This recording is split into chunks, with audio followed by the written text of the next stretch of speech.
Relations Committee meeting to order. Thank you all for joining us. Hey, Charlie, we were just talking about you.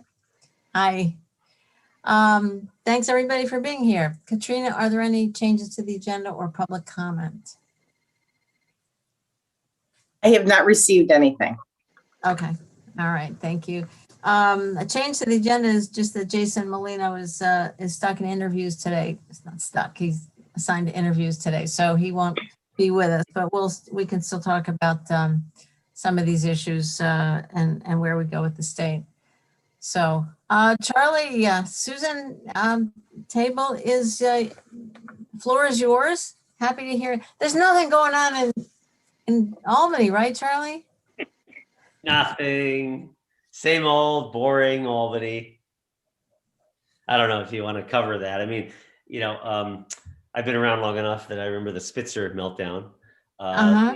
You know, what it means for us really just quickly is that the decision making slows down a lot. The Spitzer meltdown happened in March as well. This is when they're negotiating the budget. March 31 is the state budget deadline. This governor is famous. You know, one of the things that he decided, he knew early on from his father's experience that the on-time budget is something that everybody keeps track of. And if you don't have the on-time budget, the governor is blamed for that. And so this governor prides himself on having on time. So this sort of meltdown, in losing key staff and being really almost paralyzed with these twin scandals that they're involved in. And it's not just the governor too. That's the other part of this. It's, you know, he himself is pinned down on the defensive, people calling for his resignation, obviously. And then his staff also, you know, his top staff also very on the defensive, defending themselves, and they're losing some key people, and they've lost many people. So he doesn't have the leverage. So I'll tell you what I think is going to happen. I think the legislature, they're going to spend more money than they would have otherwise. He would have held the line. They're going to, I see them raising taxes where he wouldn't have allowed them. I don't think he has the leverage to stop them. I think I'm forecasting that the legislature, these are super majorities in both houses, Democrats. I think they'll raise some, I don't know which ones, but maybe selectively, so maybe taxes on the wealthiest, just to show that they can, not that they really need the money. Because the federal money, we'll get to that in a minute from Diane, but the federal money is really, frankly, more than anybody thought we could get. And so they haven't decided how they're going to spend it. It's a 2-year, you know, this money's going to last, you know, current year and next year, and maybe even save some of it for the year after. But I think the governor sees it as, you know, he's more of a short-termer now.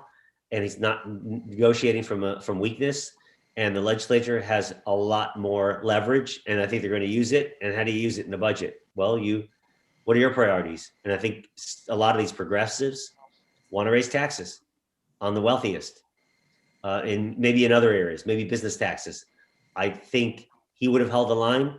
I don't think he can hold the line. That's my forecast for what it really sort of means in this budget. And then we can, you know, you maybe have specific questions beyond that. Thank you, Charlie. Welcome, Diane. How are you? You're on mute. No, I noticed that. It's like, sorry, I was a couple of minutes late. I was finishing up a staff meeting. And so it's just like, anyway, so, well, if you saw what happened this weekend in the Senate, where Chuck Schumer did everything that he said he was going to do. I know there is some disappointment that the minimum wage dropped out and that the supplemental unemployment was reduced from 400 to 300, and I guess there were a couple of other things that were sort of tweaked around the edges. But, you know, the state and local assistance package survived intact, as did the assistance, you know, selfishly for Cornell, the higher education assistance. So that's another $40 billion that would come to the higher ed sector, divided by formula. Charlie noted all of the different pots of money. So there's a lot of pass-through money in there, as well as the direct assistance to the state and local governments. So there's money for SNAP, there's money for transit, there's money for the social services block grant, for childcare block grant. So I mean, lots of different pieces. So they're, again, supplementing funds that have programs that have been appropriated in the past. Same thing with public health. So a lot more for public health now. I think they're really going to make this big push on vaccinations. And so between vaccine procurement, distribution, I saw something yesterday, the day before, where Biden said our goal is to have enough vaccine for every adult by the end of May. So how they're using all of the tools that they have to do that. And so, I think it looks like it will all flow through the state public health apparatus, but that may be a question for Amanda if Amanda's coming on today for more information. But again, because they did this bill or they had to do it through the reconciliation process to fit into the Senate's rules, they had to be they could not be as prescriptive as some of the past legislation, because again, it had to fit within those rules. So it had to be fiscal. So rather than anything that was determined to be sort of directing policy had to fall out. And so there are a lot of details around, your state and local funding that are not clear, that I think will become clear. But you've got a willing partner in this administration in terms of how they will be administered. Just I can say from Cornell's experience with the higher ed funds, they passed additional higher ed relief at the end of the year in the CRISA Act. And, the parting shot from the Trump administration is, here's your money, see you later. Like, here's how it's going to be divided up, but no guidance. And so I think, the Biden administration's been kind of working backward from that. And so I know that our folks on campus are waiting for more information on how, what the appropriate uses are for those funds. And there's been a lot of chatter amongst our peer group about how are you going to use this? Well, we don't know yet. And so I think that a lot of that stuff is going to get sorted out, and you're going to see it with all of the programs that come through the American Relief Plan. The House is putting it on their calendar this week. And so it will be, with the goal of passing it before March 14th. You're sending it to the president, so they will approve without changes what the Senate passed, so that they don't have to do this back and forth. I haven't seen, and it's not clear whether any of the people who were really pushing hard for minimum wage will use that as an excuse to vote against this bill. Nancy Pelosi does not have a big margin to play with. Now, there were 2 Democrats who voted against the bill when it passed the House, and one of their concerns was because of the minimum wage. And so it is possible that you could actually get those 2 votes back. Again, it's like all of this. I'm glad it's not my job to count votes, but I think there is going to be an awful lot of pressure because everybody's seen what's in that bill and how it's going to go, even though it's been pared back from the House's aspirational to, their original version to get it done. So, I was just going to say, it looks like the finish line is right there. So, right. I'll go to Deborah in a sec. I noticed that Congresswoman Jayapal, chair of the Progressive Caucus, tweeted out or made a statement that that on balance, this was definitely still a very progressive bill, and that she was supporting it. So I think that takes away a lot of that pressure then from the left. So I think that was definitely some people's concern about this. So, but so Deb has got her hand up, like in proper Zoom etiquette. Deborah. Thanks, Diane. To your last point, the Wall Street Journal is reporting that the progressives in the House are likely to support it. I think But sometimes progressives are capable of being realistic, so yay. I did want to ask you, you mentioned the $40 billion for the higher ed sector. Will some of that trickle down to community colleges?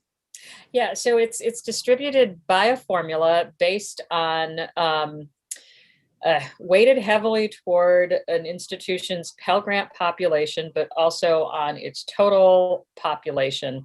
And so there are different different ways that they calculate this. They changed the formula from the CARES Act, where it was just basically based on head count, to being based on your full-time students. And so I know that that's an issue for the community colleges. But community colleges tend to have a higher share of the Pell Grant population, so they're trying to balance that all out. But I expect if the Department of Education follows is consistent with what it's done with the last two times, within a couple of days after the bill is passed, there will be a chart that they will post a table, they'll like run everybody's figures through that formula, and the amount of each allocation will be posted. Some of our peers choose not to take this because they get a lot of criticism. Cornell, while has faced some of that criticism, has decided that these are funds for our students. And so, that was how we chose to answer that. So is that translated to more money available for scholarships? So they didn't, at Cornell. So the CARES Act was very specific. These had to be emergency financial aid. It had to meet emergency needs. And so it was just basically, here's money for the student. It didn't have to be for scholarship. You didn't have to pay your outstanding bill. It was like, this is to meet your immediate needs. They've since sort of given, I guess, more headroom for universities to do that. But I will say that for every dollar that Cornell gets from an outside source like this, frees up another dollar of Cornell assistance for more financial aid. And so last year, I'm sitting here, I've got the story, I'm adding some things to a story that's going to go out in our Chronicle this week about financial aid, and noting that, last year, Cornell, because of the pandemic, provided a record amount of financial aid. So it's, again, we look at it as, that's why we support the Pell Grant and some of those and the other federal programs so strongly, because it's supplemental to the, and allows our own assistance to sort of go deeper into our student body. If I could jump in on that one. Yeah, there was I saw this at other schools too, where there were these unexpected costs these students incurred from this pandemic. It's all need based, so these are needy students who just, I need a laptop, I don't have one, those kinds of things, going through remote, and also, hey, a parent lost a job, and the student identifies themselves as, hey, I was getting this much aid, father just lost my job, now I can't pay this portion of the bill. And that's where a lot of this money went, to those sort of targeted grants. If I could, I'm glad you mentioned the community college, because one of the most interesting things at the state level, with this federal money coming in, just like Dan said, significant money coming in, a lot of money that the governor, $12.3 billion that the governor has to allocate any way he wants, in addition to the MTA getting direct, higher ed getting direct, et cetera. Community college, they had a cut in the SUNY budget of $46 million to share among campuses, unspecified. Cornell, Cortland, you name it, all the state operated campuses is what they call it, university centers, and Cornell and Alfred. So You said 46 million? 46 million to be determined. That's like a 5% cut. And the way they wrote it, very clearly, not intending across the board. So you can say everybody's going to get cut 5%, or you can say we're not going to do across the board. That was clear. It was not across the board. So we were concerned, every campus concerned. How much of a cut are we taking? We know it's not going to be across the board.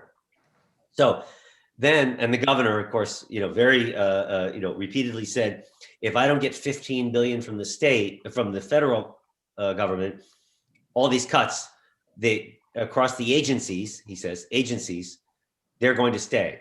So he gets 12.3 billion, okay, not 15. And also, Or million, I'm sorry. yeah, Are we talking billions or millions, Charlie? all billions. All billions, okay. Now, but except for the 46 million is the cut within SUNY. But also SUNY is a state agency, whether you like it or not. That's how it's budgeted. But not everybody knows that, and they're not always treated that way. But they technically are a state agency. That's how it's budgeted. So there are a lot of questions that remain. Do those cuts go away given what we know what the federal government's doing? Do all those cuts to all those agencies go away? Or does most of it? Is SUNY going to be treated like an agency? And then community colleges, they were going to be treated not well in this budget. They were going to suffer with the funding formula. Now, do those cuts disappear? Do they benefit? Let's put it this way. Do they benefit? Does SUNY benefit? Do community colleges benefit from any of the 12.3 billion in addition to what they'll get directly for their students? So that's a big question, but overlay that with, if I could just finish it with this. So the SUNY chancellor was just installed by the governor. He's one of the governor's closest aides. He's in on that whole nursing home scandal. So he is, so the governor and he are deciding these things. I don't know how they'll be decided, but I think the two of them were in the position to tell people like us and the campuses, this is the way it's going to be. Now they don't have that leverage. I think now I think the prospects of them sending money to the campuses are higher now, and the prospects of them just sitting on it for something later that they want to do is lower. So I think the community colleges and the rest of SUNY are going to frankly I'm pressing them, and I've got the union president UUP Fred Cowell pressing them also. Hey, open up your coffers. You've got this money from the federal government. Use it and fill these cuts, because these cuts are these campuses. They haven't had increases in 10 years. Literally, they've had the same nominal dollar amounts for 10 years from the state. So the 12.3 billion that you're talking about, that fits into if we get 6 billion, this is what the budget's going to look like. If we get 15, it'll look a lot better. And somewhere closer to the 15 is what we actually got. Yes. And so that's what he made his statement about. But at the same time, the federal government is directing, so much more than that, direct to fill these budget holes that he was so concerned about. The MTA, hospitals, et cetera. So Is that all in the 1.9? Yes. Thank you. I'm sorry, Martha. Yeah. So when I heard those two numbers, 15 billion and 12.3, I thought, okay, that's his excuse. Even though he's getting $12.3 billion, that's going to be his excuse, that gap, to go ahead with cuts. And even though, as we've said, if you just said, state money goes to the MTA, well, the feds are now putting direct money into the MTA, so that should come out of his hole. That should come. Yes. And also last week they did in Albany, early March, they call it consensus forecast, where the legislature and the governor get together and decide how much money they have to spend. Now, again, in a normal year, you wouldn't have federal aid like this. This is abnormal, but still, they got together and they said, let's set the federal money aside yet. We can't count that yet. It's not here yet. We ourselves, let's look at our revenues and expenditures. can we update the forecast that the governor gave us? In January, the governor said, I'm making up the numbers, but it's close. We will have $96 billion to spend. And of course, this is how money's going out the door. So this is my budget. They increased the amount they can spend in the coming year by $2.5 billion based on lower expenditures in some places, but mostly greater revenue coming in from more business activity. So Albany, forget the federal government for a minute. Albany has $2.5 billion to spend more in the coming year than the governor budgeted for in January. So, again, there's no way, I don't see there's any way. The old Cuomo could have said, we're not spending it, I'm keeping it for a rainy day. We could have a pandemic next year. This thing's not over. He could have done that just to not raise taxes on the wealthy, maybe other things. I don't know, exactly why or how he does his thing, but he could have been a tough negotiator. But I don't think he can be a tough negotiator in this new environment that we're in. And I think that's why I'm expecting more spending and these cuts to go away. I forgot about Malatras and his involvement because last spring, he was right next to Cuomo, every one of those press conferences. Yeah. And Mike Lane.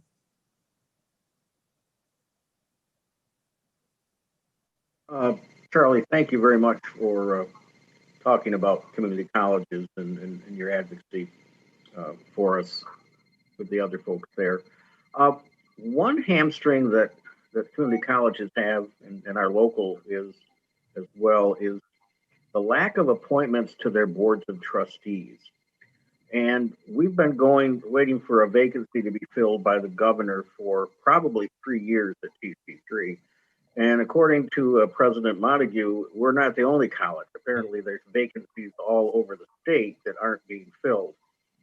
And I wondered if you're hearing anything about that, and is there any hope that we can get these community college positions appointed? Well, my short answer is there's no hope. I'll tell you why. Because I've sort of seen this for so many years. They have these appointments, and this governor, more than any other, they have a binder. They have hundreds of appointments, maybe even thousands. And he himself goes over each one because he's in the mode of so afraid of something bad happening or the wrong person being appointed that his appointee. So they spend a crazy amount of time ensuring that they don't appoint the wrong person. You can define it any way you want to anything. And I've seen these people, how they sit there, and he himself, I've been told that if he doesn't know the person personally, if he doesn't have assurances that they're okay, that he won't act. And so the whole process in a normal time with him, and every governor takes too much time, and these community colleges, there are so many of these appointees, as you know, it's like, again, but there are these local transportation authorities, there are these local, parks authorities, there are local mental health institutions with these board of visitors. They have thousands of these. And so I don't think the logjam will ever be cleared, ever, with sort of in this term, I'll say, with this governor. They're doing other things. They leave these things to the last and they sort of sometimes enjoy having no appointment. I guess is there a person serving as a holdover? Do you know? No, that's it's a vacancy because she wasn't able to continue at all when she resigned. So what they do is, just so you know, the trick in Albany, almost all these appointments are you're sitting there in the seat until you are either removed, which is rare, or someone else is appointed in your seat, even if you're a holdover. They really enjoy having a holdover because that person can be replaced at any moment. So they feel they have more leverage and the person's more careful. Again, this is how they think. And we have one of those on the TC3 board that's over, but we've got one that's a pure vacancy. Exactly. Many appointments are held over. They haven't reappointed the people because they like to be able to replace people when they feel like it. So it's very frustrating for an entity to have these vacancies and even the holdovers because these people have no security. Thank you. Thank you for not great news. Sorry. Yeah. But realistic, we can always get realistic news from Charlie. But we appreciate that. Yeah, I want to ask, go back to Diane in a second, but I wanted to also ask, what about Todd Sherman, Charlie? All of this stuff in the big ugly, in the negotiation with the governor the last 3 days, all this, especially with these shifting sands, there's going to take skilled budget knowledge and negotiation, and Todd was the Senate finance person. And he's not there anymore. Do you know where he is or who else is in that slot? Yeah, so this guy Dave, it's strange. You know, it was sort of a mutual separation in the sense that he was not given the authority that he really wanted to have as the top budget person. He was basically reporting to the majority leader's chief counsel, and he didn't really have the access that he needed. So he got frustrated, and so he's at the state controller's office. I think he's like an assistant controller for local government affairs. Okay, so the controller has a good team of people, and a lot of them, all of them are like ex-budget people from either the legislature or the executive. And so Dave Friedfeld, I think I met him a couple of years ago. We talked a few times. He's just he was a local, I think the city of Albany. He worked on their budget, maybe the budget director for the city of Albany.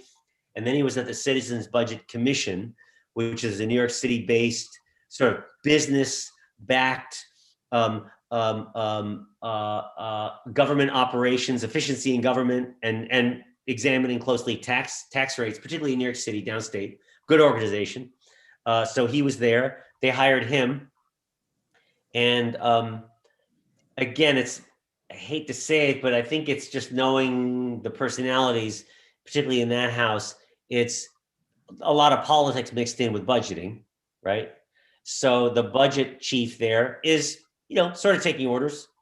But again, you're reacting to the governor's budget every year. And they've got a lot of new members. And so, I don't know, hard to characterize that job, and maybe why Todd was a little frustrated. I don't have it.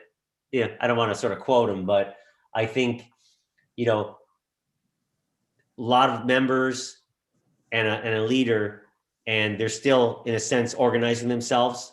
And again, Todd was a real budget pro, as you know, real budget pro, insider, knew how it works, and and I think that just it wasn't great chemistry between him and the other staffers, and so he's fine. So he's got a good job. The controller's good.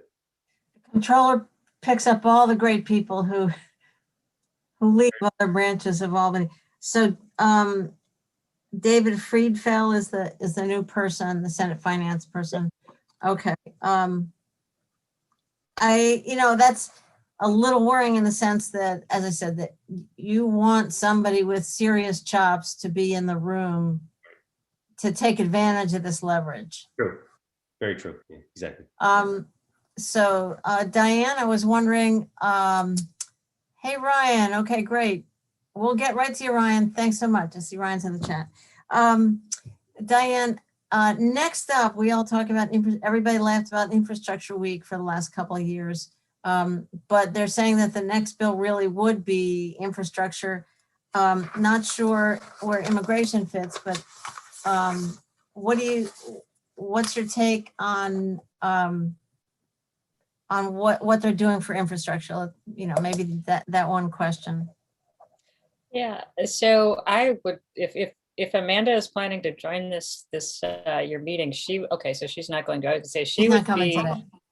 All right, she would be the best person to ask this, but so just this, I guess it was last week, Peter DeFazio, who's the chair of the House Transportation Committee, sort of put out he's like, okay, I'm going to take member requests for a transportation bill. I don't want to do this in the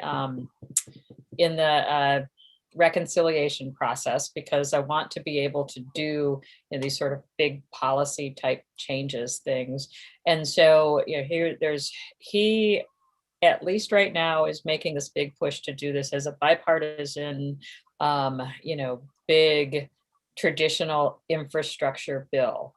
The president is going to make a speech, I think, after he signs the American Rescue Plan into law, and may flesh out some of what he's thinking on infrastructure. But if you go back to his campaign and the things that they've talked about with the Build Back Better plan, it's a lot broader than just sort of a traditional infrastructure plan. Last week, Frank Pallone, who's the chair of the Energy and Commerce Committee, introduced a very sweeping climate bill that has a lot of pieces of things that would fit within this Build Back Better plan, again, around supporting green energy, green infrastructure. And so I think it's going to end up, their aspiration is to do one of these sort of all of the above kind of things, which it fits into that, the format of, I guess the benefit of doing something through a reconciliation plan is you have the budget committee that pulls from every other jurisdiction and puts it all into a single package. And that's really hard to do with competing committee jurisdictions to do something that's as sort of broad ranging as that.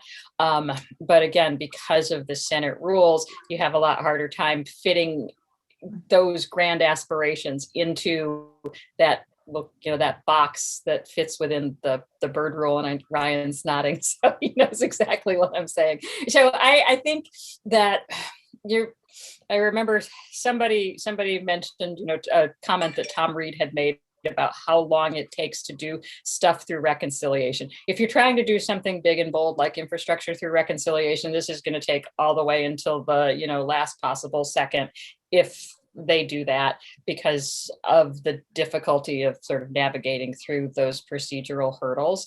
But I would say listen to what the president says when he makes his big speech, because that's going to be his grand plan and that's what he's shooting for. And he's also made it very clear that he'd rather get something done than sort of try and negotiate for a bipartisanship that never materializes. So I think we're going to have, for those of us who are procedural geeks, we're going to have a lot of fun to watch this. I know from the Cornell perspective, we've been trying to figure out, does scientific infrastructure, do our laboratories, do our big equipment, do facilities, how do they fit into this infrastructure plan? And I think everybody in every sector around the country is having, sort of making those same kinds of calculations right now. And so we're, how do we fit our wish list into this structure that it's sort of a big blob right now. So, but a lot to pay attention to. But I think on the traditional infrastructure side, you're going to see a lot of movement in that through the spring. So there are roads and bridges. And Mike wants to say something before Ryan gives us his awesome update. Yeah, thank you very much, Diane. Go ahead, Mike. I think it was Deborah who sent us out an email yesterday, maybe it was Henry, about the possible change in what the metropolitan planning organization's size would be. When ours was formed, that's our MPO in Tompkins County, we were the smallest in the country. I think it was after the 90 census. Now they're in that you had to have at least 50,000 people in the targeted area. This proposed change in regulation would increase that to 100,000, and we might lose the MPO, which gives us directed funding for some of our highway projects here. Could indirectly affect Cornell, certainly. So if you have any of that on the radar, we certainly don't want to lose our MPO. I can send you that information, Diane, if you'd like it. I'll just say, I got an update. I sent it off to Fernando, and I've got a couple emails from Fernando and Joan Jerkovic, our planning department. Yeah, please do. So anything that we can do to help keep designation that makes money flow automatically, Yes. we want to do our part in that, because like you said, we benefit, the university benefits from all of those federal funds that flow into the community that way. Thank you.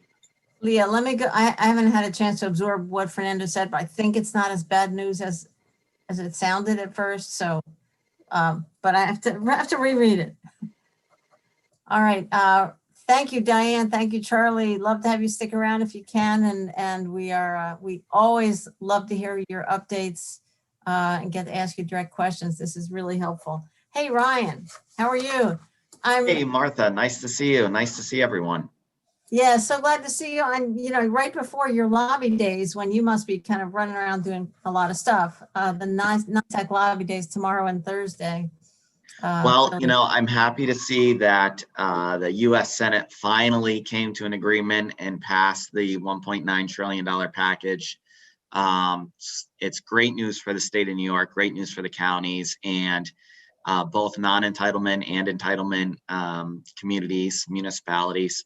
I will say, we're working on updating some numbers for the communities within your county. There's a little bit of a discrepancy between what the House has released and what the Senate has released as far as final aid runs for your towns and your cities and your villages. So we're trying to work with Senator Schumer's office now to figure out, okay, can you give us, what's going on here? Because there's quite a big discrepancy, especially in the town aid runs. So, we're still talking in multiple millions of dollars for the most part, but there's a change, and those estimates haven't been reconciled yet. So we're waiting for the dust to settle at the federal level. I think Congressional Budget Office, CBO, is going to come out with some more updated numbers for everyone.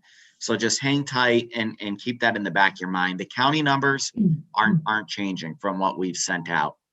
So that's not going to change. And I don't have Tompkins County right in front of me at the moment, but they have also brought in some of the categories that funds can be used for, eligible use funds.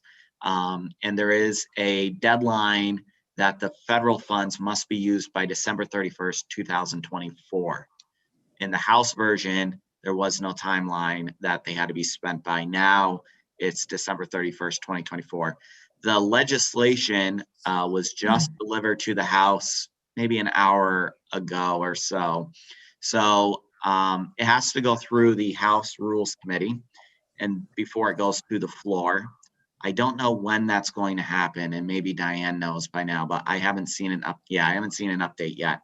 So once that bill goes through rules, it'll go to the House floor, and then it will be delivered to the president. We are not expecting any changes from what the Senate has passed. So I think, President Biden plans on signing the bill later this week at some point. So that's the plan of action at the federal level. So what does that mean for us here in New York State? It's going to be an interesting fight through the end of this budget season making process. Right now, typically for the last 2 or 3 weeks, state legislative leaders, staff, and the governor's staff have been having some, backroom meetings, so to speak. They've been working at the staff level. Well, I've been talking to a bunch of people in the governor's office and in both houses, and that hasn't happened to the same magnitude as it typically does at this point in time. So that has me a little concerned because, and it has everyone in Albany a little concerned because we don't know how close or to an agreement the legislative leaders and the governor are going to be. We don't know if the legislature is going to try and do something different, right? Now that they have a veto-proof majority in both chambers, they may try and do a two-way budget deal. I've heard that rumor. I don't know if there's any merit to that. But there's a lot of, because of the scrutiny the governors come under between the nursing homes, the Governor Mario Cuomo bridge, the sexual harassment allegations, there's been a little bit of muscle flexing here in Albany within the legislature. And I don't know how that's all going to play out on March 31st. It has me extremely nervous as to, how they're going to come to an agreement, when they're going to come to an agreement, and what it's going to look like. It's a bit of a mess, to be honest. There are some good. Carly was explaining, really pointing out the leverage has really shifted from anything we've ever seen before with this governor. Yeah, I would totally agree with that. 100%. Yes, especially after Sunday when Senate Majority Leader Stuart Cousins and Carl Heastie, the speaker, came out with their statement. That shows me that the majority leader is, she's now in a position of enough is enough, kind of. That's kind of where her head is at, which is what I've been hearing from her team as well. So what does that mean for us on some of our priorities? So it just happens to be that we picked some pretty good days to do our virtual lobby day meetings here. And Martha, I know you're registered for them, and I hope all of your peers in Tompkins County will join you. We do have some good registration across the state, which is great, because we need to demonstrate to the lawmakers in Albany that, the county voice is strong. We're here to represent our issues, and we need you guys to back us up on March 30th and 31st when you're negotiating with the governor. This year's lobby meetings are a little different than in the past. Typically, when we're in person, you can only really meet with one lawmaker at a time. And we break everyone into groups, and you go and do all these different offshoot meetings. Well, this year, because we're doing it virtually, we're actually we've created policy briefs that are specific to standing committee jurisdictions. So we have a local government and transportation policy brief, and we're meeting with those two committees in both houses, bipartisan. I've invited all the Republicans, all the Democrats who sit on both of those committees, and we're hoping they're going to join the meeting. I will say that I've gotten a lot of positive, exciting feedback from state lawmakers. They really like this format because it helps them focus on issues that they have a specific interest in and some jurisdiction over. So it's going to allow us to carry a more simplified message. One thing that we always run into, as you all know, counties work on so many issues across so many program areas that state lawmakers are overwhelmed by it.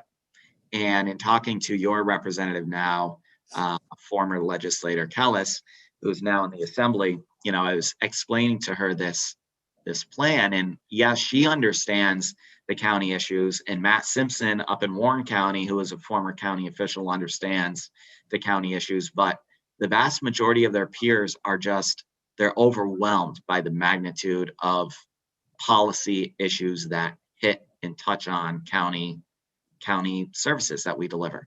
So yeah, they think they're so smart, huh? So we try being here. Yeah, I know, right? So we've broken them down into chunks. We have 8 meetings, and then on Thursday afternoon at 4:00, we'll have a regroup meeting where we'll convene everyone. We'll talk about the outcome of those meetings. I'm going to be in all the meetings, and take care, Diane. It was good hearing from your update. That was Susan, yeah. I was waving at Susan. I'm Okay. sorry. I realized that we're not in like a little vacuum here. Okay. But there's a good opportunity to hit more state lawmakers than we have in the past. That's a good thing of the virtual world. Yeah, we're not there in person, so we can't really run into people in the hallways, so to speak, but we are going to be able to present the message to more lawmakers than in the past, which is a good thing. So the format of these meetings, it's going to. Okay, Ryan, can you hold on let's get to that in a second. Mike Sigler. I had kind of a broader question. Is this the time for that or no? Go ahead. We'll come back to the format for the lobby days. Go ahead. Well, my broader question is really for the state folks. It's like, listen, maybe this is just the Republican in me speaking, but you've got 2 supermajorities and you've got $100 million or $100 billion to spend. I'm kind of wondering why maybe the Democratic side isn't going for the brass ring at this point. I mean, we never do that, Mike. We're not like you. You're never going to have more fertile ground, really. That's the part, I guess. Is there just not consensus among the Democrats of what they really want to get done? Or is there consensus and they're just waiting to pull the trigger? That's, I think Brass it, ring be? What would the brass ring be, Mike? well, how about New York healthcare? That's been an issue for years. I Got $100 think- million or $100 billion in two supermajorities. I don't know. That would be something, I guess. That's I something I'm it's- saying this not even as things I approve of. I'm just saying it. But No, my Time's take going to is be better. question. there are a lot of new legislators in both houses, for one thing. And also, I think folks, I'm going to guess here, might be recognizing that a lot, the federal money is 2, maybe 3 years. It's not ongoing money. So, so they're same as issues we're going to deal with when we look at the $20 million we're getting. It's not ongoing money. So, Ryan, what's your answer to that? Yeah, I was just going to say, I think on some issues, Mike, there is consensus on a broader plan, trying to get the 107 members in the majority in the Assembly and the 43 members in the Senate to an agreement on a budget bill is a little more difficult of a lift. I do think, though, that after the one House budget bills are coming out on Monday, March 15th. I do think, depending on how this rolls over the next 3 weeks with the governor, I think the legislature, both houses, are interested in trying to reach a two-way agreement. We're gonna have to see how it plays out. From my perspective at the county level, the state's they're getting enough money to fill their budget hole, the governor's budget hole. So I've now pivoted to, okay, we've been saying this from day one. If you guys get your money, you have to buy back the cuts on us. You've got to fix the AIM diversion problem. You have to fix the distress hospital problem.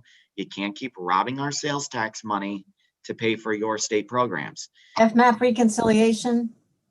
And reconciliation is at the top of our list. So we've gone to the legislature, and I don't have confirmation of this, but I'm hearing that in broad terms, the legislature is hearing that message and they want to help us.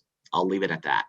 Go ahead. I was just going to ask Ryan. So we as county, should we be pushing now for the state takeover of Medicare or of Medicaid? Should we be pushing that, saying, why isn't the state taking over that 25%? You've got the funds. Yeah, there's not enough political will to even consider that, Mike. And I think part of it is because the state recognizes that this is more or less one-time once funding. So here's what's going to happen. The governor's going to fill his budget gap for this current fiscal year and next year, right? But then when we're having this discussion next year, there's going to be another huge state budget gap that they have to come up with. And there's not going to be an injection of federal money next year. This was a one-time stopgap, essentially. There's not another giant stimulus bill for flexible, unrestricted aid. I do think, and Diane talked about federal infrastructure program, there's going to be some movement on that. I do not think it's going to go through the reconciliation process. Joe Manchin is hell-bent against not using that as a vehicle to advance a comprehensive infrastructure bill. Can Senator Schumer try and give something for West Virginia to leverage him to get him on board if they can't reach some kind of a bipartisan deal? Maybe, who knows? But, I think to Diane's point, everyone wants an infrastructure package to go through quickly, but it's going to be a much longer process to get something like that through Congress. So, the state is going to be more or less in the same situation we're in now. And so one thing that's frustrating from NISAC is we sent to the Division of Budget a report, Mike, it's 15 pages long. There's like 100 proposals in there. These are all cost efficiency measures. There are ways to improve program delivery. In a lot of cases, they actually expand services to folks, but they're politically hard because there's some groups that are opposed to them. For example, we're trying to move an EI covered lives assessment fee. That would a very small $40 million covered lives assessment fee that would be levied on commercial insurance. The entire early intervention program in New York State, county, state share, not even Medicaid share, is $700 million. We're talking about 40 million. And we could not even convince the governor to include it in his budget. Now, the good news is the assembly is going to advance it, but we have all these issues that end up actually saving both the counties and the state money. And the advocates are behind because they improve the program delivery for the kids who are receiving these services. This is an example of a no-brainer. It's the insurance industry on the other side. Yes, exactly. It's the insurance industry that's stonewalling it. But this is the dynamic we work in. It's politics. You guys all work in it at a local level. So, we just have to keep pushing that message. So the importance of Lobby Day is twofold this year. Push back on the 5% cuts in these withholds of our sales tax money. And the second component is start planting the seeds to advance those policy priorities post-budget, right? Because on March 31st, barring anything crazy, we will have a new budget on April 1st. And then we pivot from non-budget issues. So a lot of our policy is focused on budget matters, but we do have a lot of additional legislative activity that we'll be trying to advance. So this is setting the groundwork. So the meetings will kind of flow. I didn't get to that yet, but I'm going to open up the meetings. I'll talk in general terms about the policy priorities that are specific to those standing committees of interest.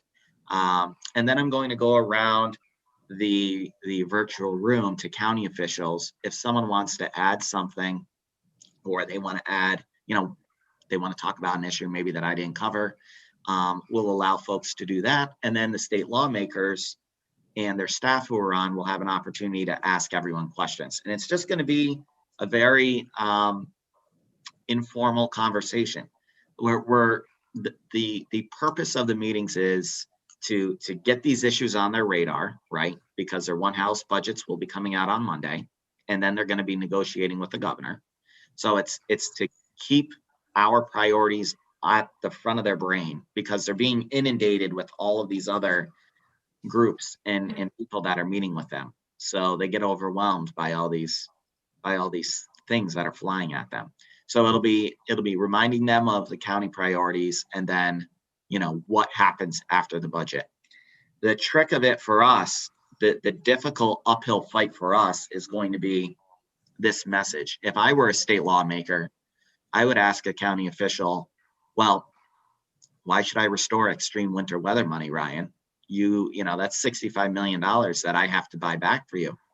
You just received Tompkins County, you just received $20 million from the federal government. Why do I need to give you anything? So we're going to have an uphill battle, and I've already been hearing this. We're going to have a really hard fight on asking for any money, which is okay. But there's a whole bunch of other issues that we can be advocating for.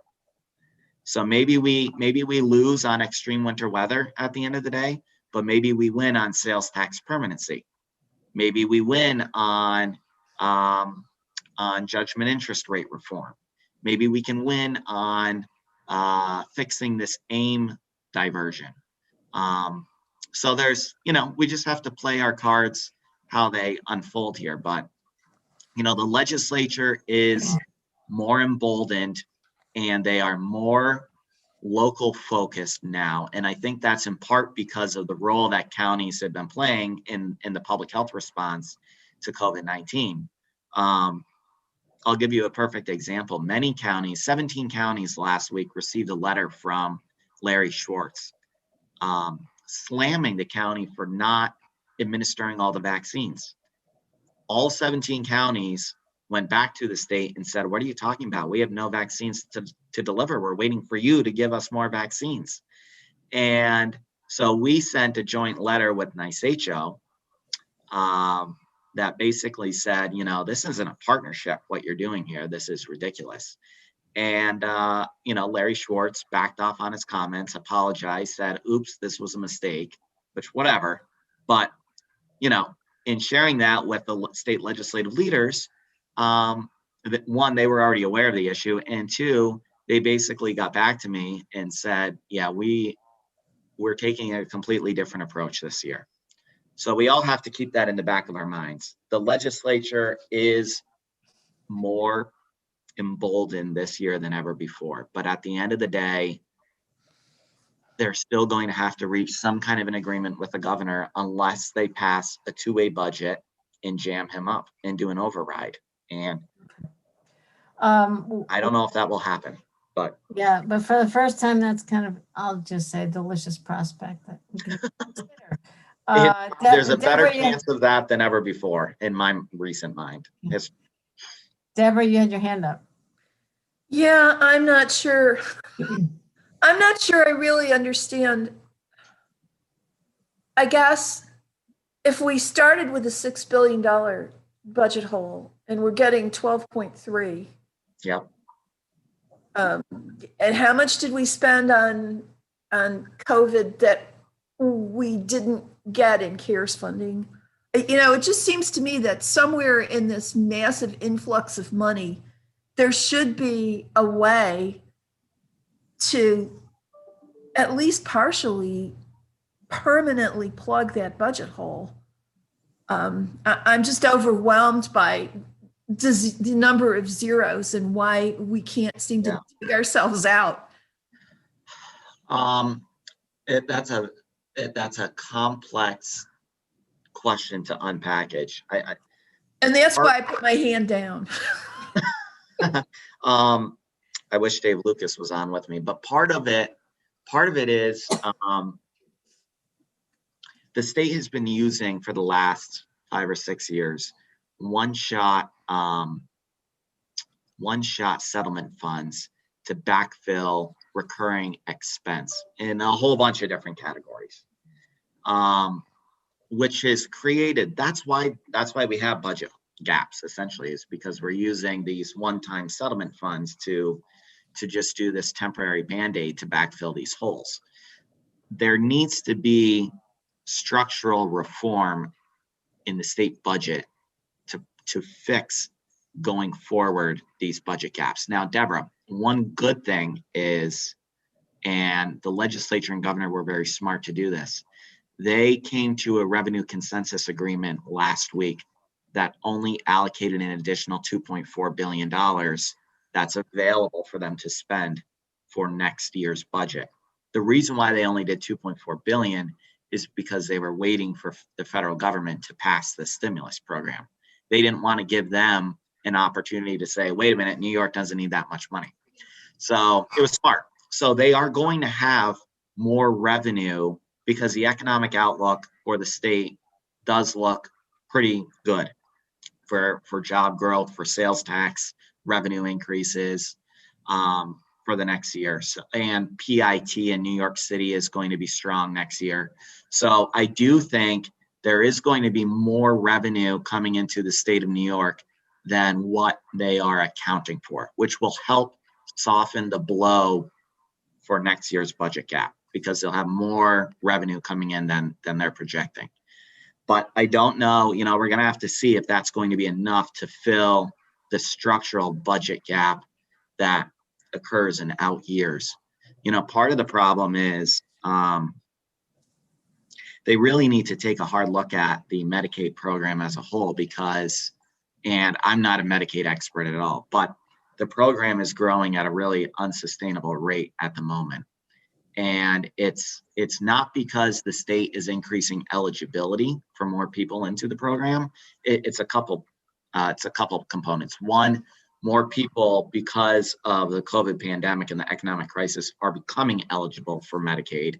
But two, they're not investing in OMIG, the Office of the Medicaid Inspector General, to go after fraudulent activity in the program. And the counties have come, the DSS commissioners, NYPWA and NISAC, we've partnered and we've gone to them and we went to the state and said, let the counties help you with this. We want to help you with this because it also saves us money on the back end. And there's a lot of abuse in the provider claiming side of the equation. It's not necessarily recipients of the Medicaid program. It's the Medicaid, it's the insurance providers that are billing for Medicaid inappropriately.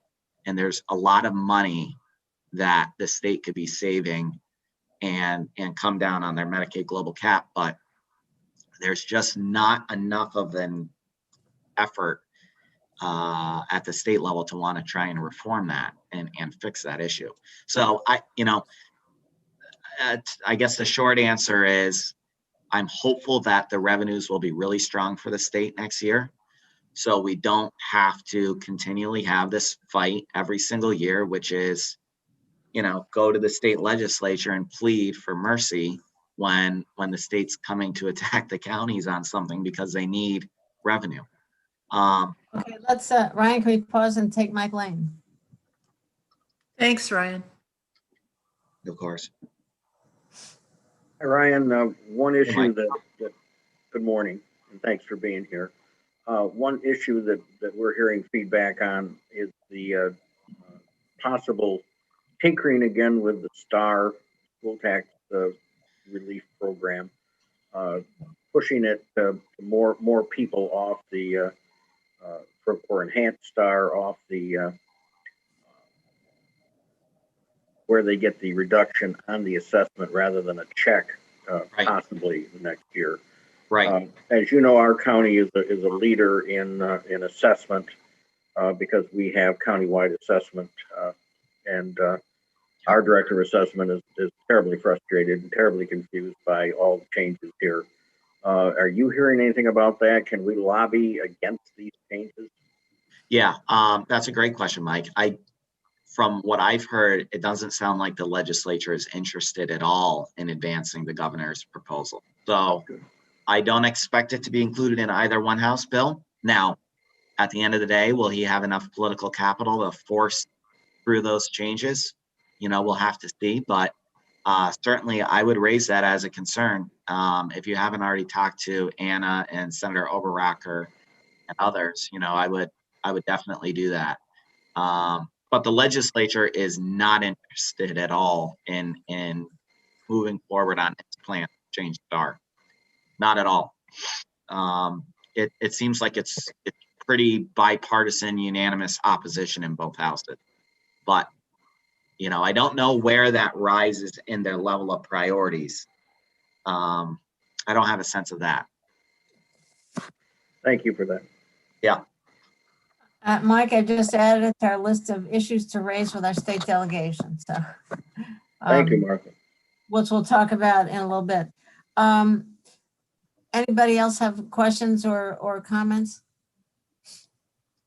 Ryan, you said, it'd be great to get out of this situation and then maybe reforming Medicaid and, through, oh my God, it's would really help get us out of this long-term battle with the state. I have to say, I think we're into, was this the 11th year of Cuomo, who had a specific strategy of blaming counties while starving counties over here, blaming counties for being profligate spenders and not reducing the mandates at all. I'm oversimplifying. Mm-hmm. If he's not the governor, he's not going to be the governor forever. Right. And he may not be the governor for a week. So Yeah. He's not going to be the governor forever. I hope that there will be a different attitude with the next administration whenever that comes, because it feels that this vilifying, this using us as a foil rhetorically and finationally has steroids with this governor. I would agree Maybe with other you, folks who had longer experience. I don't think, Pataki was the one who at least put in the cap for the Medicaid expenditures. Yep. Do you think, am I being? No, you're spot on. And I think, if Lieutenant Governor Hochul ascends to fill out the remainder of his term or whatever, let's hypothetically say the governor resigns or is impeached or whatever it may be, and the lieutenant governor comes in, we do have a much more friendly ally in Kathy Hochul because she was a former county clerk. Right.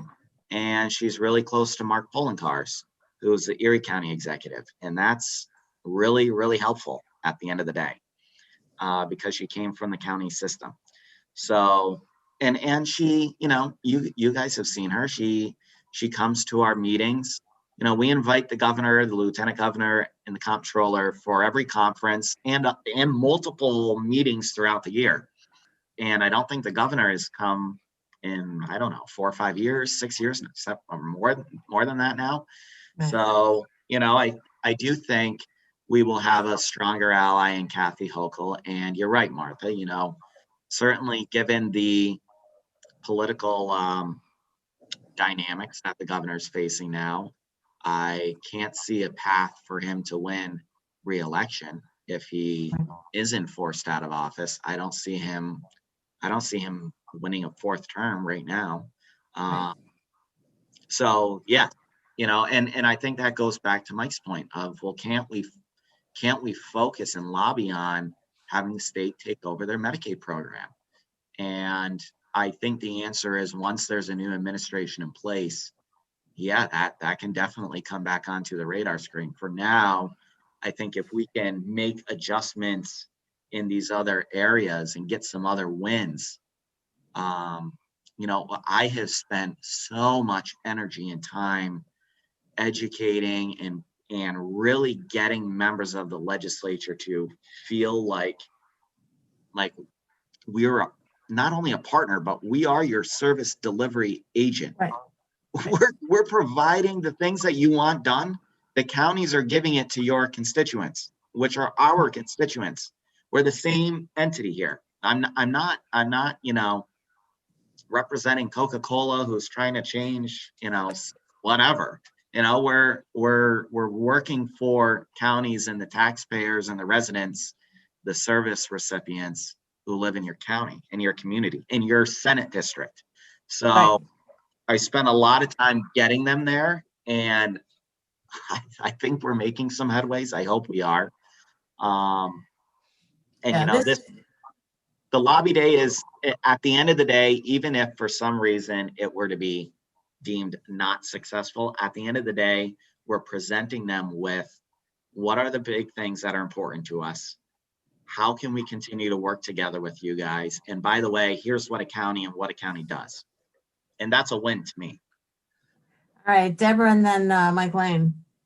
Yeah, I've said this before. This is the one meeting I look forward to every month. I have different views about some of the other meetings, but thanks to the 3 of you, Charlie, Diane, Ryan, and Amanda, when she can be here, I am continually blown away by the breadth of knowledge and understanding that you 3 have to bring to your job. And I always learned so much at this meeting. I just want to thank you.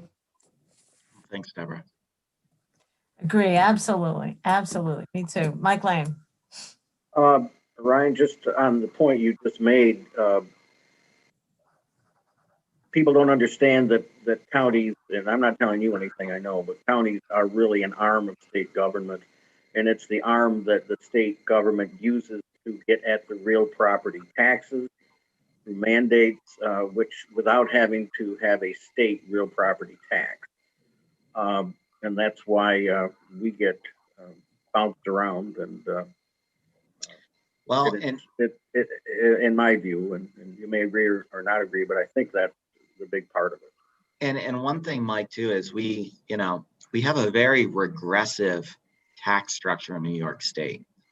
It's very regressive. We rely on property taxes to fund a lot of programs, and that is frankly not the best way to set that up. It should be more of these programs should be paid for through a state income tax model, which is what a lot of other states do. They don't mandate a county property taxpayer for these programs. It doesn't happen. It's very regressive the way we have this set up. So I do think there is an effort internally with the legislature. They want to reform the tax code. That is a huge endeavor and undertaking. I do not see that happening at all this year.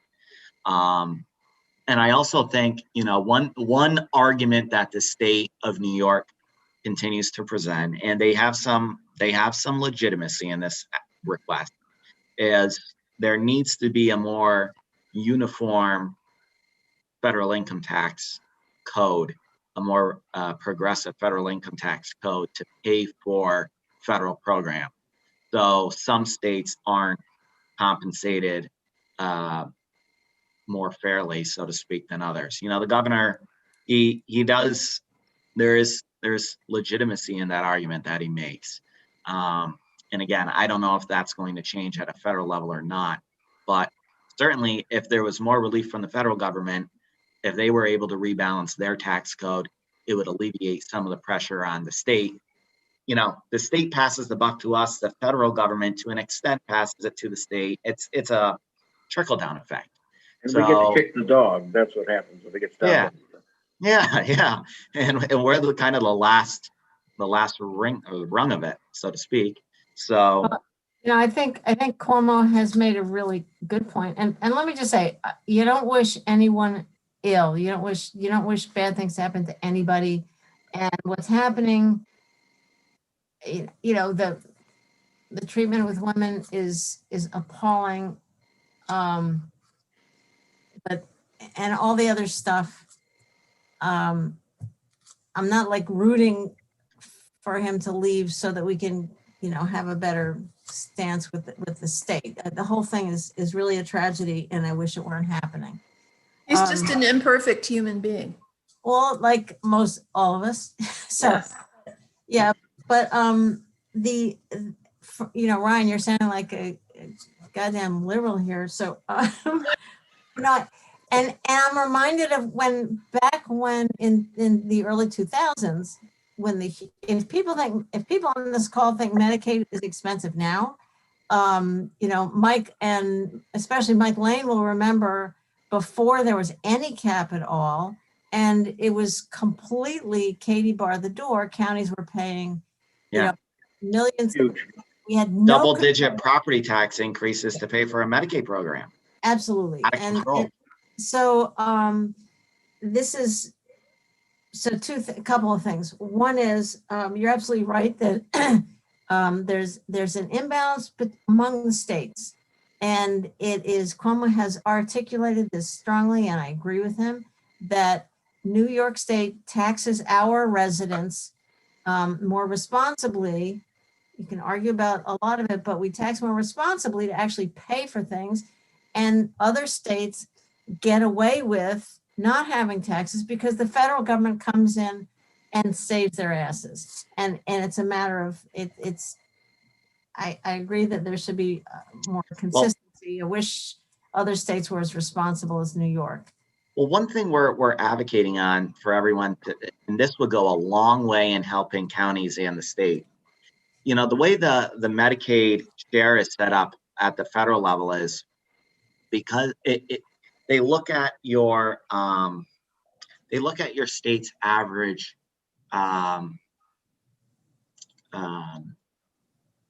Average income. Average income. Thank you, Martha. Yeah. I was blanking on that. And that's why New York State was at the bottom, where we were only getting 50% federal reimbursement. Right. Other states that have very low average personal income can receive up to 90% for federal share of their Medicaid program. One thing we've been trying, and Chuck Schumer has been trying really hard, is to change that formula so a state like New York would receive a larger federal share of the Medicaid program, which would help all of us. Because, when in HR 6201, when they passed the EF MAP increase by 6.2% up to 56.2%, that was shared with the counties. Your county Medicaid bill that comes to Tompkins County was adjusted going forward. So if we could permanently change the Medicaid, federal Medicaid rate for New York, that would be tremendously helpful. I'm looking for it in here. Our minutes from our last meeting, I asked Amanda, I said, Medicaid funding allocations is based on the mean income instead of median. Yes. New York State to be at a disadvantage. And she said she will add it to her list. That is just changing that item, because median better reflects the fact our average is distorted by our billionaires. Yes. In Kruger's district. Yes. When if you had median, you'd have a much more appropriate calculation of actual need. 100%. So are you saying that NISAC, and I don't know if NACO is into this, because that would hurt some states, I suppose. Yeah. Is NACO. NISAC taking this up? NISAC is, Martha. It's at the top of our federal agenda. NACO's in a different position. Yeah, got it. All right. They're staying out of it. All right, I'm delighted to hear this, because this was, Patricia Carey put this in my head years ago, and I'm really glad to hear this. Deborah. Well, we're lucky that our state has a majority leader, first time in history. So No, it's a gift. Very helpful. Yeah. Deborah. Isn't there some way, I mean, if all you're looking at is median or average income, and you're not looking at the cost of living in that state, which in a lot of ways drives there's a chicken and egg thing with income and cost. I mean, does the federal formula not consider cost of living at all? Not to my understanding, no. That's ridiculous. I mean, yeah, okay. They try and come up with formulas that are easy for them to, it has to be a really easy formula for the feds to give out money and Wow. block grant money. I think this one change would make maybe a very meaningful difference, and without the complexities of cost of living. You're totally right, but Yeah. I mean, for example, that's why in this last stimulus package that was just passed, that's why the towns, villages are not getting a direct allocation from the feds. It's being passed through the state because U.S. Treasury said, oh, we can't manage 30,000 municipalities across the country. So we were able to get them to agree to the 3,000 counties and the cities. They were going to do cities all along, but we were lucky that the county money was not going to be passed through the state. Right. No, I just use that as an example. Mike Lane. Ryan, you're absolutely right. The devil is in these formula that we get hurt by. I can still remember Senator Moynihan when he would talk about, I'm pretty sure it was the Medicaid formulas, and he would tell about how they would the formula would decide, what New York got on the bottom, and then they would cube it for the other states. And I could remember him talking about that, and that was quite a few years ago but he would come around and talk about the unfairness of the federal formulas for aid to New York State. Yep, 100%, Mike. Yeah. So I have put in the chat the link to the lobby day schedule and the signups, and I've plugged in as many of them as I can get to. Tomorrow is Health, Children, and Families, Crime Victims Code and Corrections, Environmental Conservation, Budget, and then Budget and Revenue, Ways and Means, and Finance. And we have Liz Kruger for that meeting. So if you guys can attend, awesome. She's the chair of Senate Finance. Awesome. And then Thursday, mental health and substance abuse, higher education, social services, transportation and local government, and then, as you said, the regroup at 4:00 on Thursday. So I really do, and I can send this out again to try to get other legislators to sign on to these. Are you saying that so far I'm the only one registered? No. Okay. No, there's others who are registered, Martha, from Tompkins County. I don't have them off the top of my head. I just remember I looked at it yesterday and I saw your name on a couple of the meetings. So Okay, that's great. I mean, it's not like we had no other meetings. I can talk to you about reimagining public safety in that executive order, but I won't. Um, I Not to mention petitioning. petitioning, there's that, yeah. So I'm really grateful that NISAC has done this. I think, I've harangued for a long time to try to get the rank and file county officials to be more involved with the legislature and more involved in lobbying like this. So this is great. I hope that people really appreciate it, and it kind of gets people to exercise that muscle, and it's really important. We do have meetings set up with who do we have? We have Senator Helming, we have Senator Amara. We're in the works with Senator Oberacker, and I think we know how to get Anna, but we'll definitely get a meeting with Anna also. That's great. So all that's in the works. This has really, really been wonderful. Did you have anything else that we didn't get to? I do not.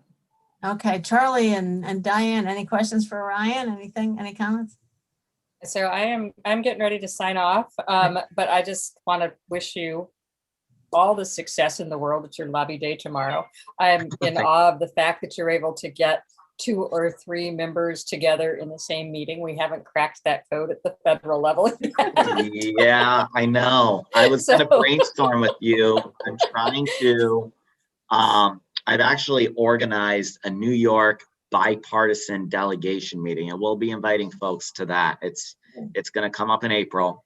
It's going to be our first attempt, Diane, at trying to get all of the congressional delegation together, and not easy. It's not easy. Well, if you figure this out, you should offer master classes on how to do that, because it's it's even sometimes it's hard just to get a couple of staffers from different offices together, and so we've been trying to again crack that code, and haven't figured out what the secret sauce is yet. But no, I think it sounds like you've got a great strategy planned. Obviously we're going to work together as this whole infrastructure proposal comes together. Nancy the cat thinks that infrastructure is great. So, but anyway, no, Martha, I thank you so much for inviting us to come here. When we were at AAU meetings last week, sort of sharing best practices among ourselves, I said I have these regular meetings with our local officials, and people were surprised. It's like, what, you don't? How do you do your job? With this pandemic is so crazy, it affects everything that we do. And so it's all interconnected. So appreciate being part of your calculus. We're fighting for restoration of higher education funding in the state budget. So know that we have your back on that too, Diane. Yeah, absolutely. And we're going to have, and let them know also that, for example, at the next legislature meeting next Tuesday, representatives, senior staff at Cornell are coming to our meeting and going to talk about how the semester is going and make things, but mostly to let us ask questions directly. So Cornell has been a great partner. It's, that's another one of the things that everybody's doing here. So, and on that note, I want to just echo what Ryan said earlier. He's right on the money, and I'll say it a different way. This governor, from day one, it's him against fill in the blank. Yeah, it's really, and I know how it is. He sees it if he doesn't operate something himself. And again, you could extend this to if he doesn't appoint all the board members of an entity. If he doesn't control something, it's not his. He's not going to help it. And actually, if it fails or suffers, maybe it makes him look better. So that's how, and when given a choice, that's how he decides to either help something or not. And look at the takeover of certain things or other things. Look at how he treats public utilities. And again, I don't think there's any difference for him between a county, a public utility, some local government, some company. It's all, okay, is this going to serve my purpose? Do I control it? And if not, sort of like, good luck. And so again, unfortunately, you said it, this is an arm of government. You guys are the same business. You need each other. Look at New York City. Do I have to say any more about New York City? You know, so and the state, the relationship there. So it's unfortunate, but that's the way he sort of does his business. Be nice to have, you know, a real, you know, somebody with a different mindset. You know, I think would bring a lot. You know, these days. Yeah, absolutely. He was here in 2010 when he was running for governor. And I remember at the old Women's Community Building, we had, I don't know, 200 people talking to, you know, like just crowded around. And everybody else was haranguing him about fracking. And I actually have a picture of me standing there like this. How can you campaign on a property tax cap when you know about all these mandates? I mean, that's in DNA. That was his main reason for running, or at least excuse. That was his main policy thing, was a property tax cap, because those spendthrift counties, you know, are just going to keep raising property taxes, and I'm going to save you. What do you say to that, Martha? Did he have a response? No, he's just like nodded. Yeah. I'll send you the picture. All right. Thank All you right, so everyone. much. All right, Charlie, thanks a ton. Ryan, we'll see you tomorrow. And our thanks to Diana. Sorry that we thank that. Okay. Take care, everyone. All right, great. Have a good afternoon. Okay, cool. I mean, that's a lot to absorb, but we do have, if we can turn to, let me, Deborah. Martha, can I just say one thing? Yeah. I think we just saw why this committee is so important and why you do such a great job organizing it for us. Thank you. But there was some discussion about maybe ending this committee halfway through or not having meetings. I think it would be a bad move to have that happen. Thank you, Mike. Thank you. Things will slow down, obviously, after session, things really slow down. But sometimes that's when some of the really important spade work gets done. For example, I have another hat. It's I'm on the board of Eleanor's Legacy. It's sort of a statewide group like Emily's List. It's to help get Democratic pro-choice women elected. Yesterday, we had a meeting with Senator Michelle Hinchey, brand new state senator, Maurice Hinchey's daughter. She's brand new state senator, chair of the Agriculture Committee. Well, like, how did that happen? Because they need people to chair these committees, and even brand new people end up being chair. It's like, I mean, you saw the list of committees, Deborah, that we had a few months ago. Yeah, I know. It's like, and they only got 35 or whatever Democratic senators. So everybody's got to be chair of at least one committee. So it was a great opportunity to start talking to her about other policy issues and some things she hadn't even thought about. And Mike Sigler, I brought up with her the whole question of the agriculture solar conflict.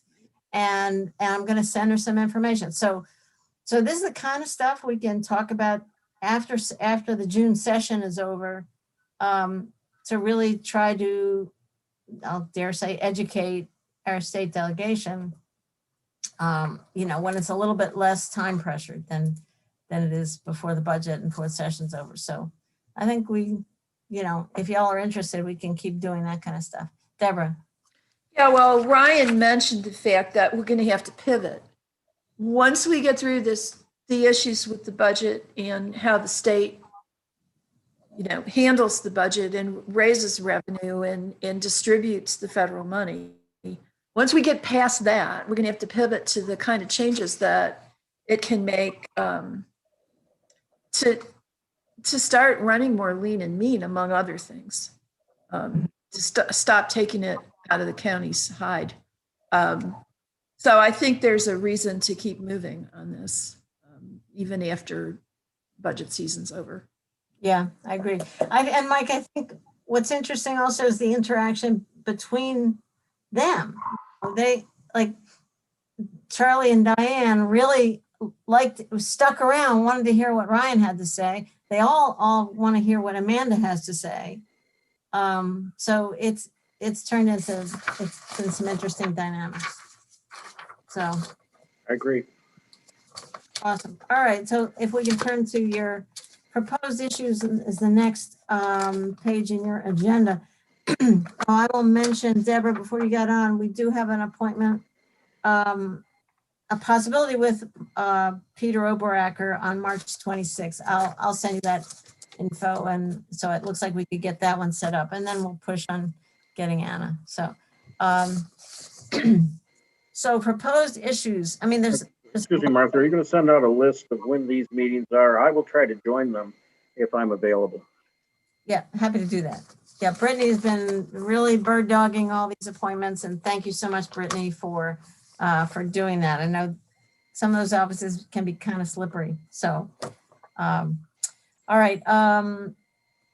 So Ryan's point about he's got the job of framing our lobbying efforts with kind of big, sort of big main points. We might be able to use that framing, but also I want to make sure we mention some other specific things. And that's kind of what this list includes, a lot of different stuff, but let me just ask for y'all to, what would you add on here, or is there anything to subtract?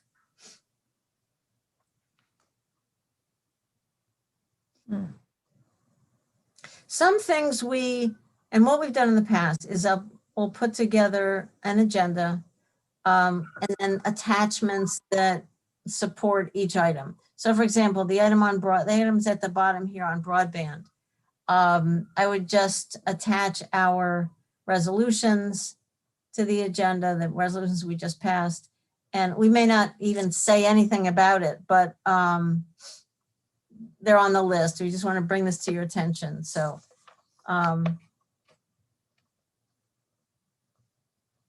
Mike, this thing about the star changes, I hadn't been paying attention to that. Is there anything you can give us, a one pager or something we can point to on that? We brought it up in government operations. I Okay. talked a little with Jay about it because it had been in the news that the governor had asked for a change that once, for example, you may have had an enhanced star, but if you had started with a non-enhanced star and then got to 65, you wouldn't automatically have the reduction in your assessment, but rather they would put you over to having to get a check. And Jay is frustrated. He talked a little bit about what they were doing at their association, but I can ask him if he would, give us some kind of a description of that. That'd be real helpful. Because Sure. also what as you know, in these meetings, you'll go through a bunch of things. They'll nod. And it's like, if they have a piece of paper to refer to later, that's really I important. agree. That's good point. It might be Talk with him. Go ahead. it might be helpful to actually see if Jay can sit in on that meeting, because nobody understands and can explain this as clearly as he can. Right, but that That's true. suggests that would take if we have a half-hour meeting, which is my guess, that would suggest that we're really elevating that to one of, say, three main topics. And I think we have to weigh that, but yeah, getting a memo from him would really be great. Thanks, Mike. Mike Sigler? Well, the good news just crossed the wire, 60 plus now is eligible for vaccination. So Is that what they said? What? 60 plus, so 60 years old or plus. Wow, okay. I'm sorry, I didn't hear that, Mike. What are you saying happened? 60-year-olds, everybody older than 60. They've changed it now? Yeah, they just changed the age. They must we have a gotta- lot more doses.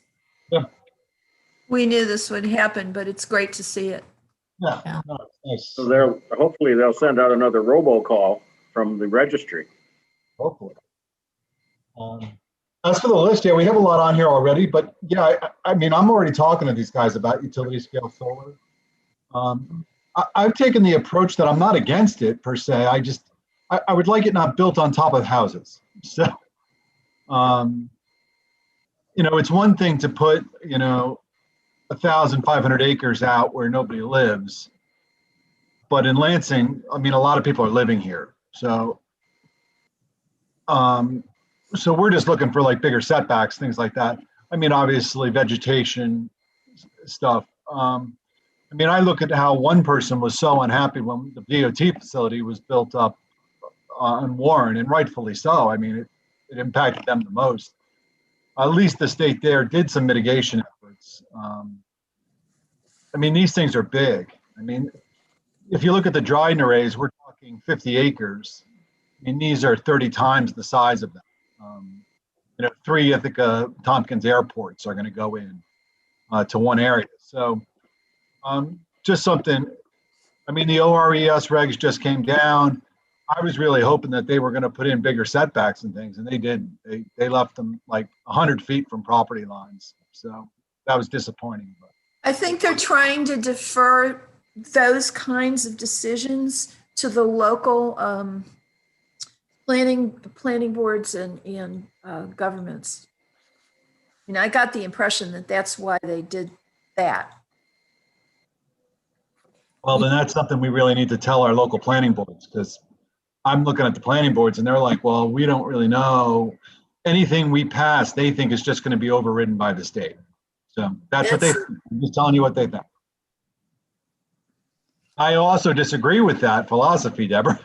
I think they should pass what they want and let the state fight it out. But they're like, well, the state's going to override us. So. This is a really important issue.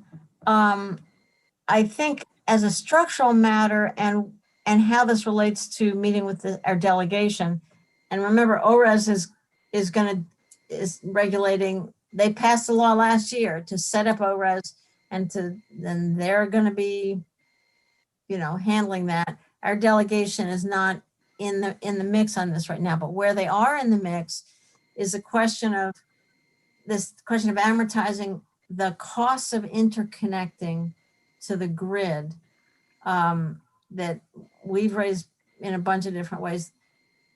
Because each project has to pay and absorb any cost to like upgrade any substations or run the 3-phase lines from the grid to their installation, that really distorts the location decisions. That means that people are saying, well, that empty farmland over there that nobody has farmed for 30 years, that's sitting in the sun, that nobody would care about and the farmer would really profit from. Too expensive to hook it up. It's too far away. So I'm not going to look at that site. I'm going to look at this one right behind Mike Sigler's house. So this issue of the structure of paying for connecting to the grid, I think would be an issue for our delegation.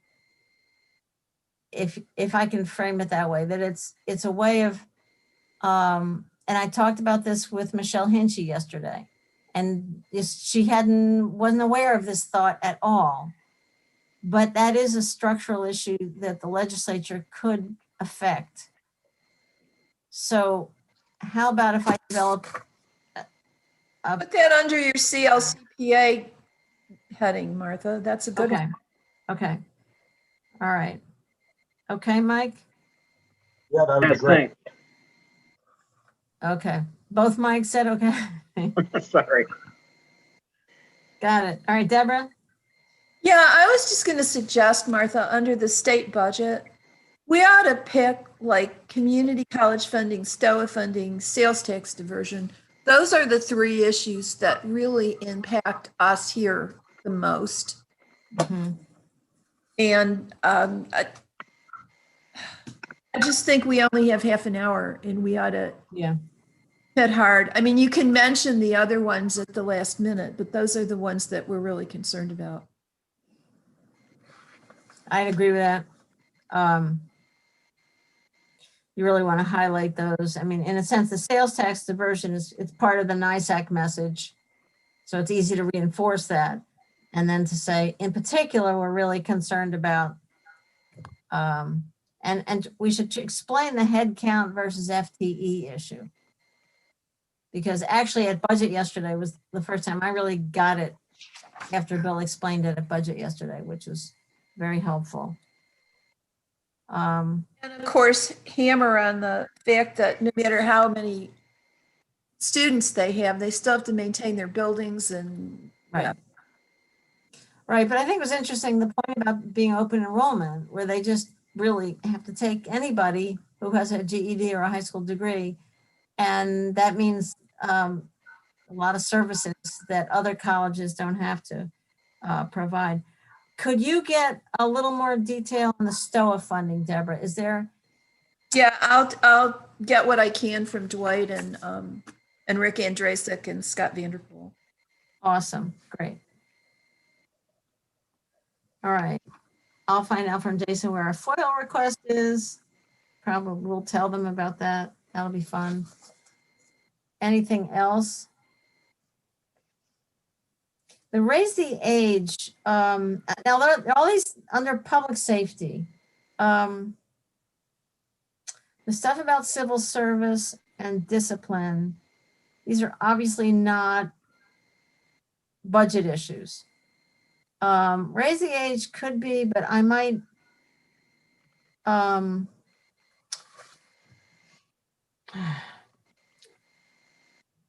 Jason has kind of pulled back and said, well, let's wait and see what Kit, we have to hear from Kit about about if we don't have a solution, we're not going to really pull it, not going to elevate it in this discussion.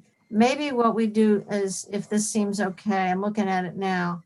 These are policies that we want to come back to after the budget. Yeah, because if you're going to cover all of these on this page in these half-hour meetings with our senators, no, it's not going to work. Yeah. We really need to, obviously the EF map reconciliation, the budget issues, we're going to have to prioritize this stuff. Yeah. Okay. And in fact, it might be more effective to find people on, for example, the public safety or corrections committees, set up targeted meetings. If a member is not on the committee, this is gonna slide off. So. I think that's right, because we can always go back from a second bite at the apple after the budget's over. Right. Yes, true. Okay, anything else? All right, I'll try to merge this together and Martha, can I just ask you, Martha, may I ask? Yeah. Should we have anything in here about that issue that we have about the young people that need a place to be held over and we can't find them around the state? Yeah, that's, look on, yeah. That's the raise the age issue. Raise the age policy. Lack of beds statewide is failure of the state's pledge. So that could be a budget issue, but here's. Okay, you've got it under raise the age. I see. Thank you. Yeah. Here's a little secret. One of these times we were in Albany a year or two ago, whenever it was, we bumped into, it was right before raise the age was going to take effect. We bumped into an attorney I know from fracking. His name is Jay Halfon. We just bumped into him on the sidewalk. And we started talking about raise the age, and it turned out he had been really key to getting it passed at the state level. It had been one of his things. So I have a note to myself to go back to him and say, hey, do you realize what's happened with this? Are you aware? So he's on an advocacy arm. Are you aware of how badly this is going because there are no beds? So that's kind of on my list to find out from that side, and obviously to talk to Kit about what she's seeing. So let's pull that. We'll do that stuff after the budget. I think that's really important not to let it drop. Okay. All right, so I'll revise this and send it around to everybody, certainly in advance of our meetings, our first meeting. So we'll try to get consensus on a set of documents to send to the senators. So, all right. Any committee member reports? We're sort of really free flowing here anyway. Anything else anybody wants to raise? Right. Minutes of February 12th. Yeah, February 12th. Moved by Deborah, seconded by, go ahead, go out on a limb. Minutes, Mike or Mike? I'll Yeah, do come it. on, you guys. All right, seconded by Mike Sigler. Any comments? All right, all in favor, Mike Lane, Yes. Mike Sigler, Yes. Deborah Dawson. Yes. And I'm a yes, so that's unanimous. Thank you very much. Anything else for the good of the order? All right, do try to sign up for some of those NISAC meetings. It's really cool. I would also really suggest folks, now Deborah, you're signed up to go to the NACO conference, right? Right. Okay, and Shauna and Henry, I think. Yeah. So there's a lot there too. And you can dip in and go to one meeting or you can go to 20. And I know we're all up to here with Zoom, but there's a real lot to learn. And I've met some really interesting people from all across the country. It's just interesting to go to these NACO meetings. So I do suggest folks, consider doing that too. So, all right. Do we get a prize for ending early? No. All right. Thank you, Brittany. Thank you, Katrina. Thank you, everybody. Thanks, Martha. This was a great. Thanks a lot. All right. We'll get Amanda next time. All right, thanks. All right. Bye-bye.